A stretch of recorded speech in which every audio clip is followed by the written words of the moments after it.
Hello again, lovely people, and I want you to picture something today. You are browsing ye old Facebook Marketplace or any other listing site, and you're looking for a specific vehicle, and you come across it, you message the person, you get ready to go see it, and then you realize you have no idea what you're doing. And it can really be spooky. It's something that I've found myself in a few times now, and have been unprepared at different stages of the car buying experience. Today, I'm trying to help you buy a car better. I'm not trying to help you find the best deal. I think there are people on this platform that are genuinely just better at that than I am.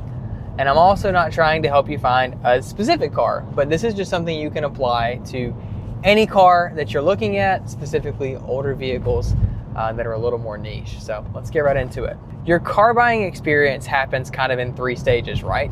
The research stage, which is figuring out what car you want and figuring out where you're going to buy it from. Then you select a vehicle and you look at that vehicle and is this vehicle worth me spending my time to message the owner or to go look at it at the dealer? And then lastly, you go to the place. You actually do the visual inspection or you talk through the person to figure out what has been done so far, what is their ownership, so on and so forth. So that's how I want to break this down. I want to give you a few tips in each area as we go that can kind of make you a little bit smarter as a buyer and hopefully help you avoid breaking your wallet or buying something you may regret because it needs a lot more to do than you thought it was going to.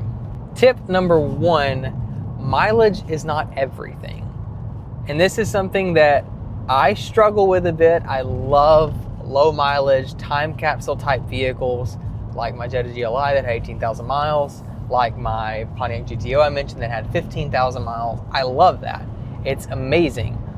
But when you buy these cars, if they have not been consistently maintained, not maintained at all, because generally they are, but consistently maintained and driven and used on a regular basis all the way up till currently, then you can buy an issue, right? You can buy something that is sat, that has issues with plastics, that has issues with hoses, that has tires that need to be done immediately, and sometimes fluids get thicker or need to be changed, and you just end up buying this thing that needs a ton of retro maintenance just because it sat still. So in a lot of cases, buying a slightly higher mileage vehicle or a vehicle that does have some driving on it that has been serviced really well is a lot better bang for buck, and you typically even get a more reliable vehicle and sometimes for even a better price because it does have a little bit higher mileage. Lesson number two, be patient.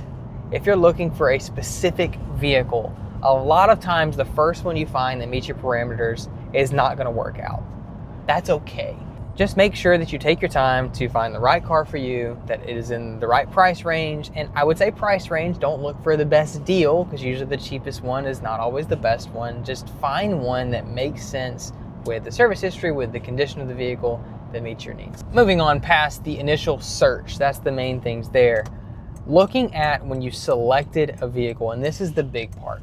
This is when you start to really do some research and know what you're getting yourself into. And this is a stage that I see a lot of people just not do, and people just kind of skip this. They like the look of a car or the sound of a car, or they hear about horsepower numbers and whatever else you want to add in there.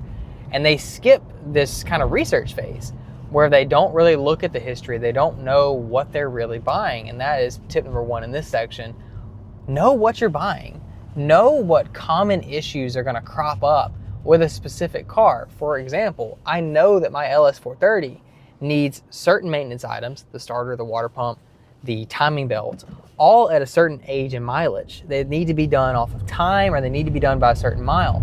So if I'm buying that vehicle again, or when I bought that vehicle, I looked for those items to be done because I didn't want to have to spend the expensive repairs on that vehicle to make sure that it was done. But going into a vehicle, knowing the problem points where you can look for leaks, where you can look for, is that service on the history, that can give you a ton of confidence as a buyer without ever talking to the owner to know that it's been properly maintained. And that leads us into tip number two, which is the big key in this research thing. Get the service history.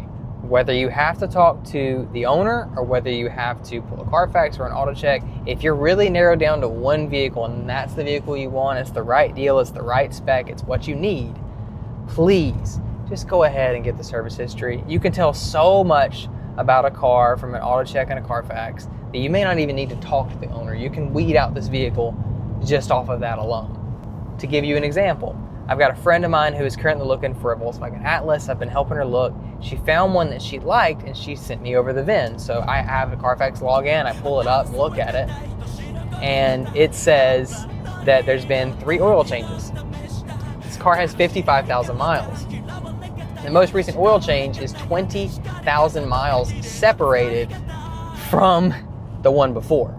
So had one done at 30,000 and one done at 52,000 miles. That gives me pause. And there's certain models that absolutely have to have very frequent oil changes. My S4 was an example of that. My S4 had 12 or 13 different oil changes in just 40,000 miles. That made me confident to buy the vehicle because it helps prevent the timing chain issue that those cars have.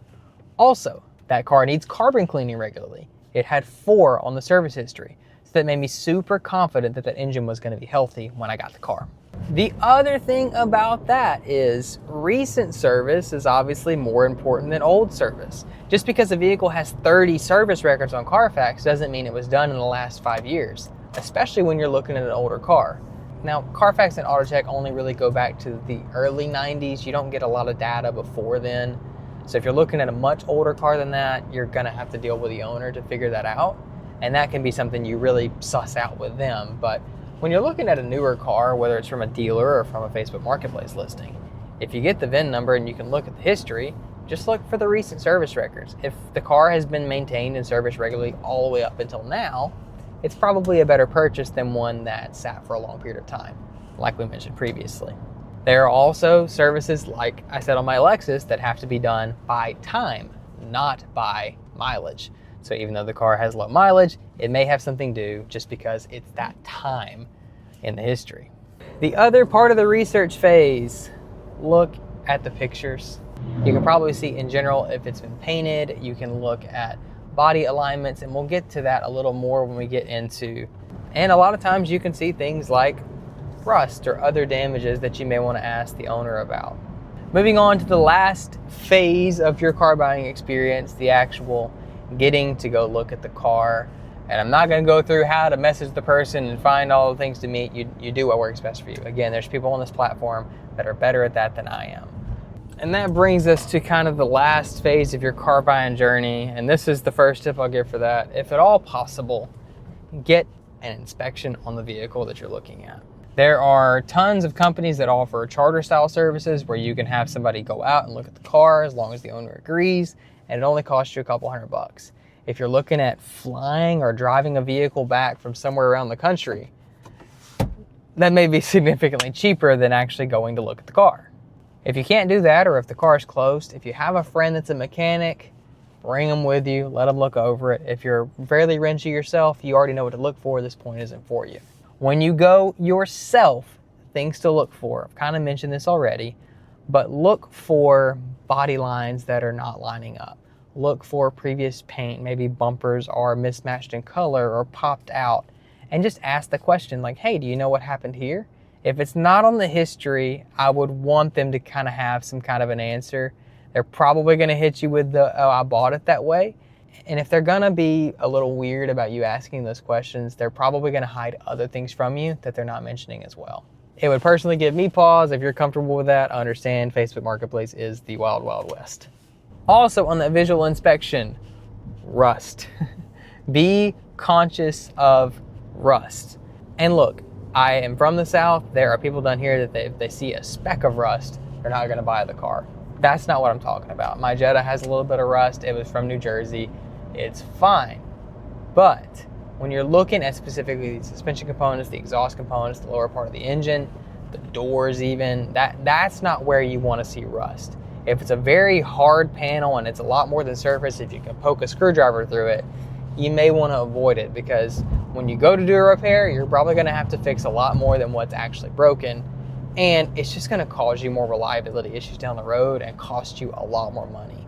The car may be cheaper up front, so you can kind of weigh the options between the two, but in general, I'm going to steer clear of any kind of perforating rust. It just doesn't bode well for your ownership experience. And the last part of that kind of visual inspection, if you are talking to an owner or talking to a dealer, just ask a bunch of questions, see how they respond, and feel them out. We all can kind of tell when people are being genuine, people are being real.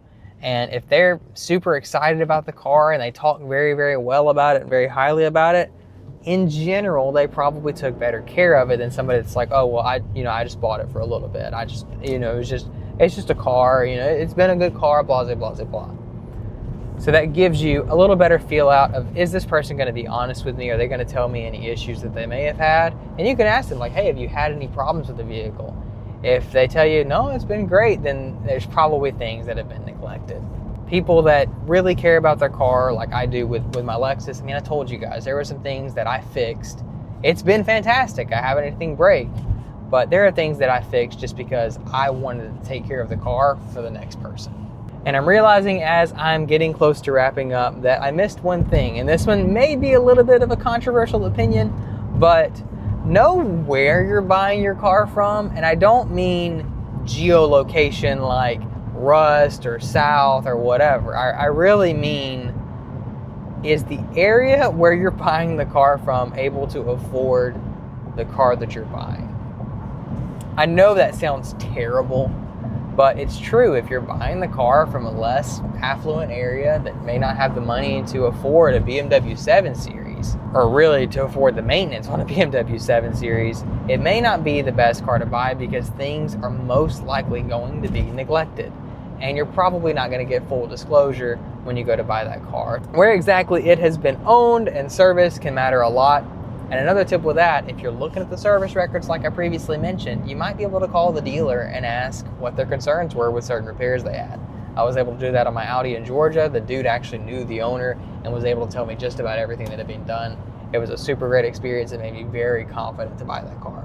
The last thing I'll say about the visual inspection, make sure that if at all possible, you get a good cold start and you let the vehicle idle.